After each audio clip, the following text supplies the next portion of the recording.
Welcome to Learning English, a daily 30-minute program from the Voice of America. I'm Katie Weaver. And I'm Mario Ritter Jr. This program is designed for English learners, so we speak a little slower and we use words and phrases especially written for people learning English. On this program, we answer a listener's question about the terms coast, shore, and beach. We explain usage of adjectives and adverbs in conversation. Next, learn the health effects of daylight savings time. Then, hear the open boat on American stories. But first, this week on Ask a Teacher, we answer a question from Doyeon in Korea about the usage of three similar words. Here is the question. Hello.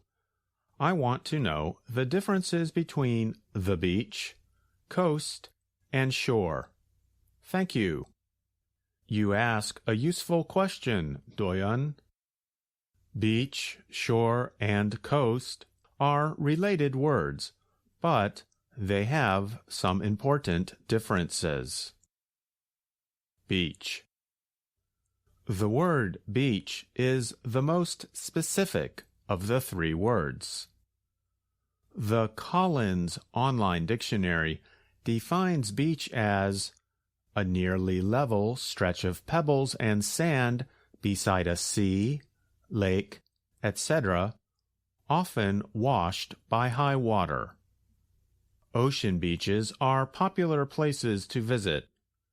We often use the phrase "at the beach" to express the idea of spending time in the general area of the beach, as in the following example.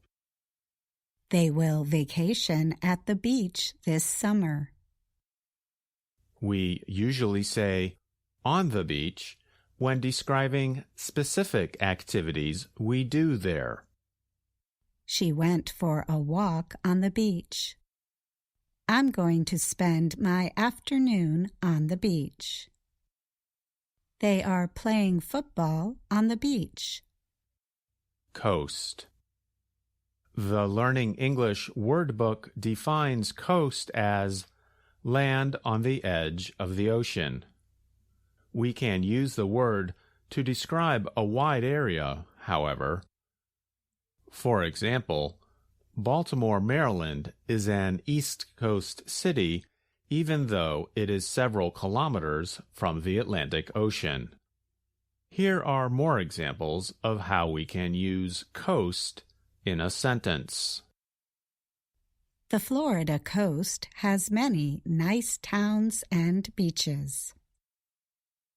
The coast of California extends over 1,300 kilometers. Like the expression "at the beach," we can say "on the coast" when describing the general area, as in the following example. Her mother has lived on the coast for 30 years. We can use the expression "off the coast of" to describe an area of ocean or sea relative to a place on land. The island is about 60 kilometers off the coast of Africa. Shore. The Merriam-Webster Online Dictionary defines the word shore as the land bordering a usually large body of water. Shore can sometimes mean the beach, but not always. For example, you might swim to shore and come out of the water onto a beach, but you could also come to shore at a port with no beach in sight. And we can use shore when discussing the general area, just like we do with the word coast. The following example shows this meaning. The northern shore has many nice towns and beaches. For our readers and listeners, what are your questions about American English? We want to hear from you. Do you like to spend time at the coast? Send us an email at learningenglish@voanews.com. And please let us know where you are from, too. And that's Ask a Teacher.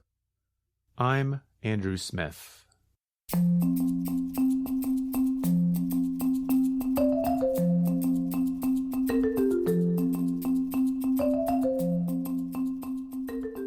From VOA Learning English, this is Everyday Grammar. Imagine two American students are talking outside of their school. Let's listen to the imaginary conversation. Today is going slow. Yeah, I guess we should study for our grammar test. That sounds like a terrible idea. Yeah, but if we don't study, we won't do good on the test. Fine. Let's go study our notes quick. Then we can play video games.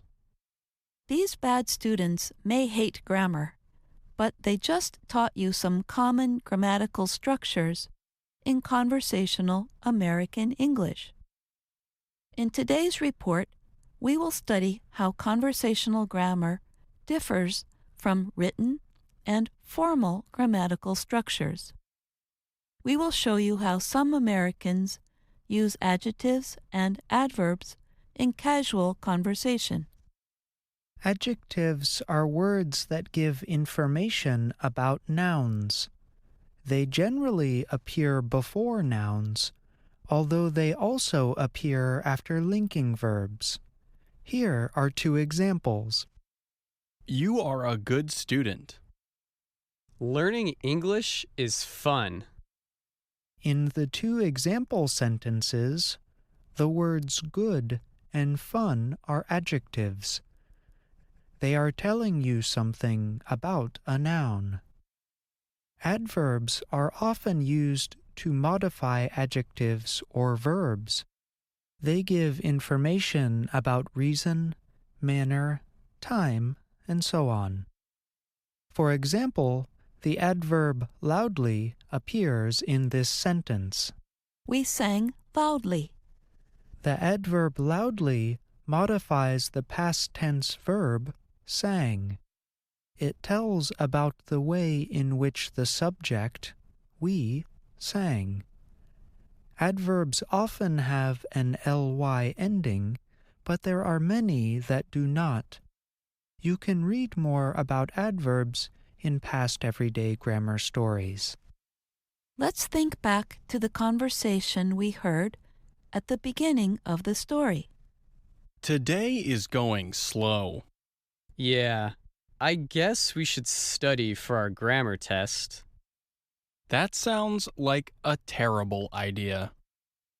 Yeah, but if we don't study, we won't do good on the test. Fine. Let's go study our notes quick. Then we can play video games. Notice that the words are used differently from what might be taught in an English class. In casual conversation, Americans often use adjective forms in place of adverbs. They may use adjective forms to modify verbs. For example, the students use good, a word that is normally an adjective, as an adverb. One student says, "We won't do good on the test." In writing and informal conversation, Americans generally do not use the word good this way. Instead, they use the word well. In formal writing or speaking, you would be more likely to see or hear the sentence, "We won't do well on the test." Americans also may use an adverb, but choose not to say an ly ending. For example, the student says, "Today is going slow," instead of "Today is going slowly." You would be more likely to read slowly in academic writing, write Susan Conrad and Douglas Biber, two English grammar experts. These grammatical structures are not necessarily slang. They are not necessarily impolite either. You might hear some of these structures in a restaurant, at a job fair, or even at work. For example, a boss might tell an employee, "We need to do this quick," about a project that must be completed quickly. This is the same pattern that the students used in their conversation. Conrad and Biber say that in formal speech and writing, adjective forms are almost never used to modify verbs. In addition, adverbs with ly endings are more common in writing, particularly in academic and news writing. The good news is this: we are not asking you to memorize any of the patterns we have talked about today. What we hope to do is show you that the grammatical patterns in conversation do not always match the patterns used in formal writing or speech. There is more flexibility in casual speech. Understanding this idea will help you understand Americans when they speak, and it will help you sound more natural when you speak to Americans. You might also be pleased to know that Americans will not judge you severely if you use an adjective in place of an adverb. In fact, they probably would do the same. I'm Jill Robbins. And I'm John Russell.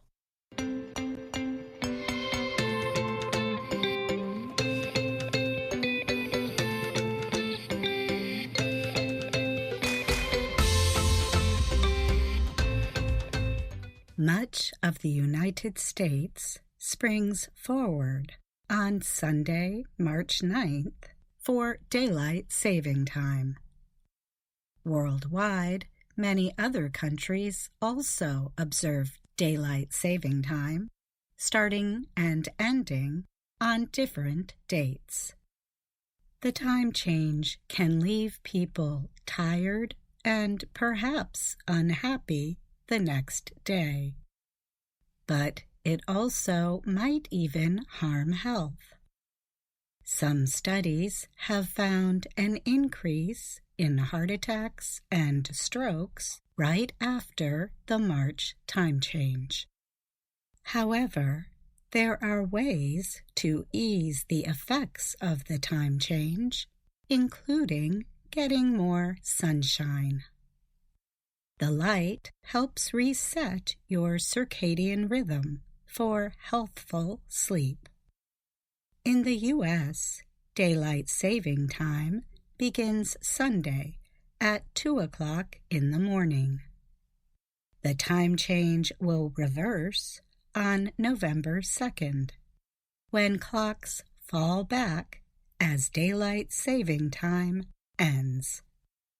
The state of Hawaii and most of the state of Arizona do not make the spring change. Those areas remain on Standard Time, along with Puerto Rico, American Samoa, Guam, and the U.S. Virgin Islands.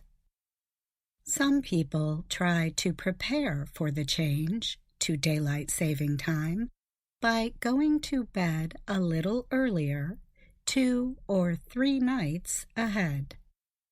But with a third of American adults already not getting the suggested 7 hours of nightly sleep, catching up can be difficult. The brain has a kind of clock that is set by exposure to sunlight and darkness. This clock, known as the circadian rhythm, is on a roughly 24-hour cycle. It governs when we become sleepy and when we are more wakeful. The rhythms change with age. This is one reason that early-to-rise young children turn into hard-to-wake teenagers. Morning light resets the rhythm. By evening, levels of a hormone called melatonin begin to increase, leading to tiredness. Too much light in the evening, that extra hour from daylight saving time, delays the melatonin increase. As a result, the cycle gets delayed. The circadian rhythm affects more than sleep. It also influences heart rate, blood pressure, hormone releases, and other systems. I'm Katie Weaver.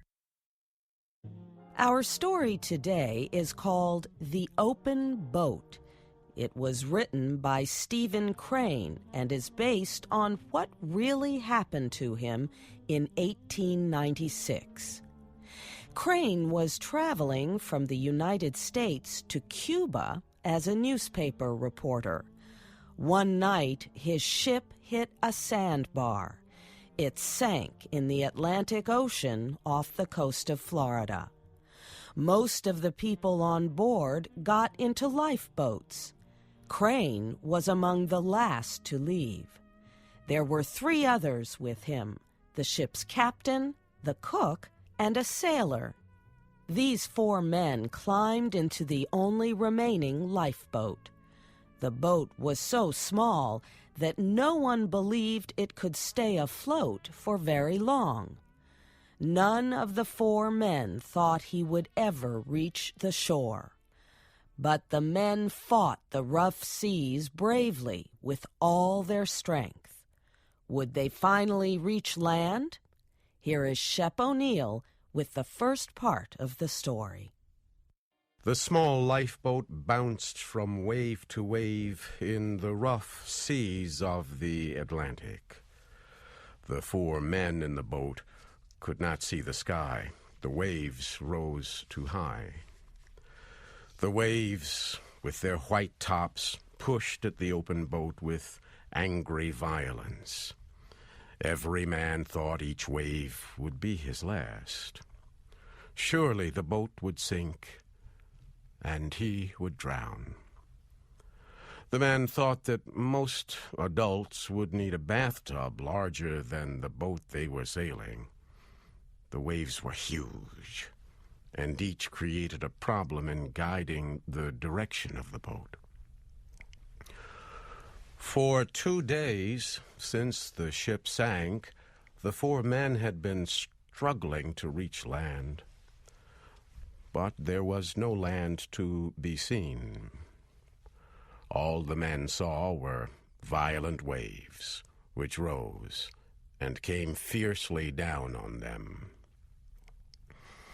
The men sat in the boat, wondering if there was any hope for them. The ship's cook sat in the bottom of the boat. He kept looking at the 15 centimeters which separated him from the ocean. The boat had only 2 wooden oars. They were so thin, it seemed as if they would break against the waves. The sailor, named Billy, directed the boat's movement with one of the oars. The newspaper reporter pulled the second oar. He wondered why he was there in the boat. The 4th man was the captain of the ship that had sunk. He lay in the front of the small boat. His arm and leg were hurt when the ship sank. The captain's face was sad. He had lost his ship and many of his sailors. But he looked carefully ahead, and he told Billy when to turn the boat. "Keep her a little more south, Billy," he said. "A little more south, sir," the sailor repeated. Sitting in the boat was like sitting on a wild horse. As each wave came, the boat rose and fell, like a horse starting toward a fence too high to jump. The problem was that after successfully floating over one wave, you find that there is another one behind it, just as strong and ready to flood your boat. As each wall of water came in, it hid everything else that the men could see. The waves came in silence. Only their white tops made threatening noises. In the weak light, the faces of the men must have looked gray. Their eyes must have shone in strange ways as they looked out at the sea. The sun rose slowly into the sky. The men knew it was the middle of the day because the color of the sea changed from slate gray to emerald green with gold lights, and the white foam on the waves looked like falling snow.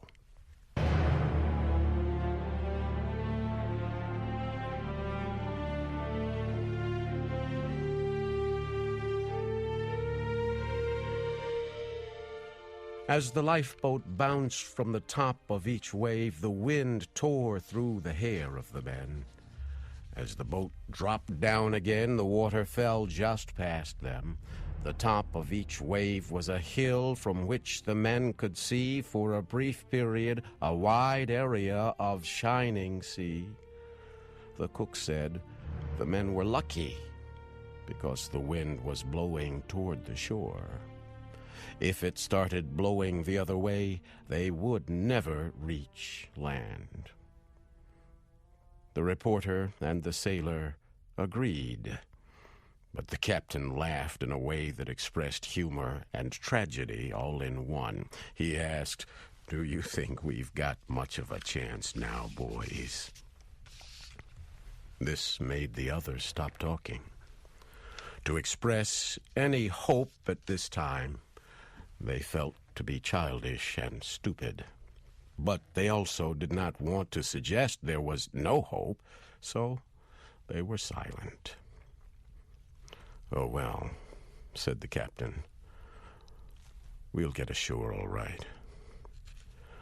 But there was something in his voice that made them think, as the sailor said, "Yes, if this wind holds."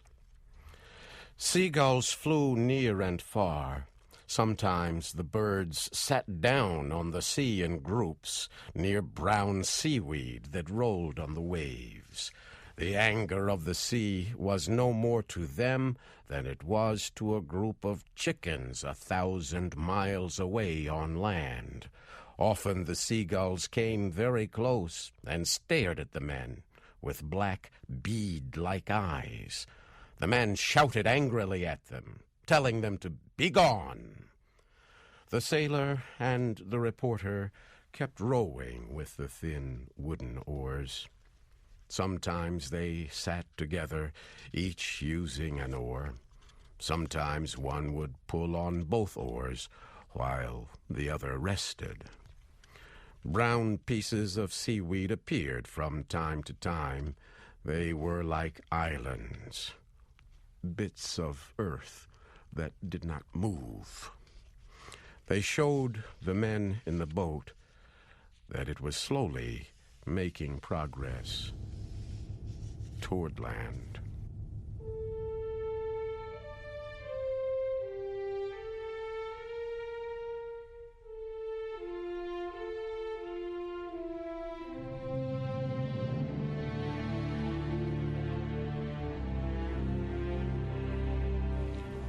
Hours passed. Then, as the boat was carried to the top of a great wave, the captain looked across the water. He said that he saw the lighthouse at Mosquito Inlet. The cook also said he saw it. The reporter searched the western sky. "See it?" said the captain. "No," said the reporter slowly. "I don't see anything." "Look again," said the captain. He pointed. "It's exactly in that direction." This time, the reporter saw a small thing on the edge of the moving horizon. It was exactly like the point of a pin. "Think we'll make it, Captain?" he asked. "If this wind holds and the boat doesn't flood, we can't do much else," said the captain.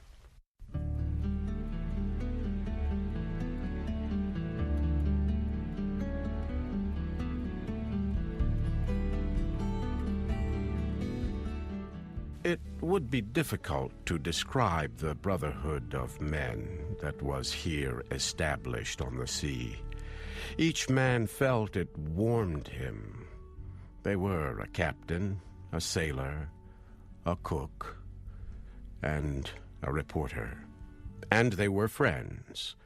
The reporter knew even at the time that this friendship was the best experience of his life. All obeyed the captain. He was a good leader.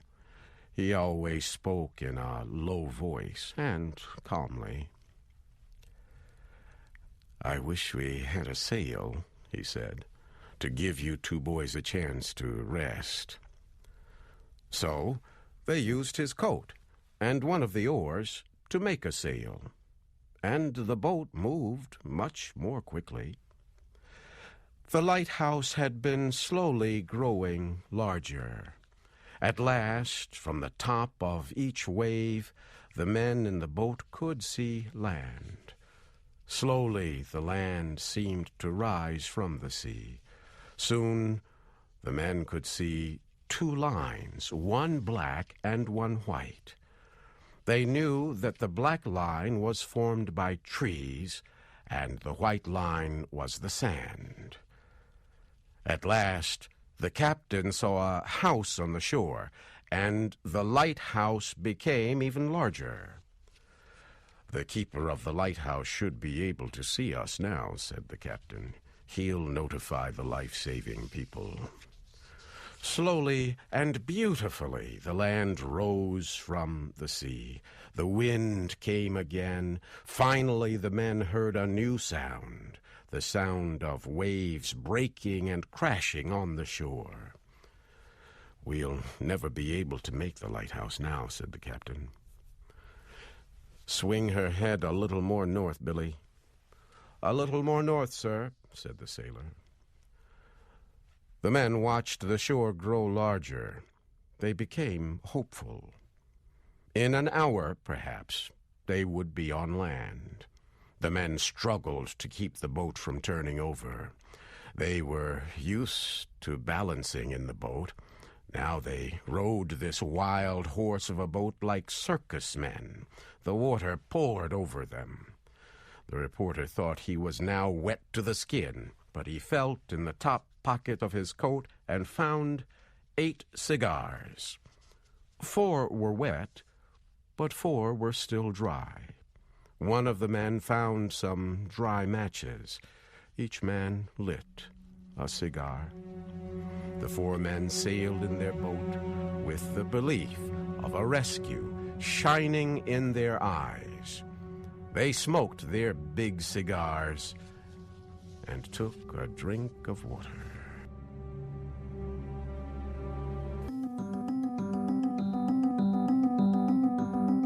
And that's our show for today.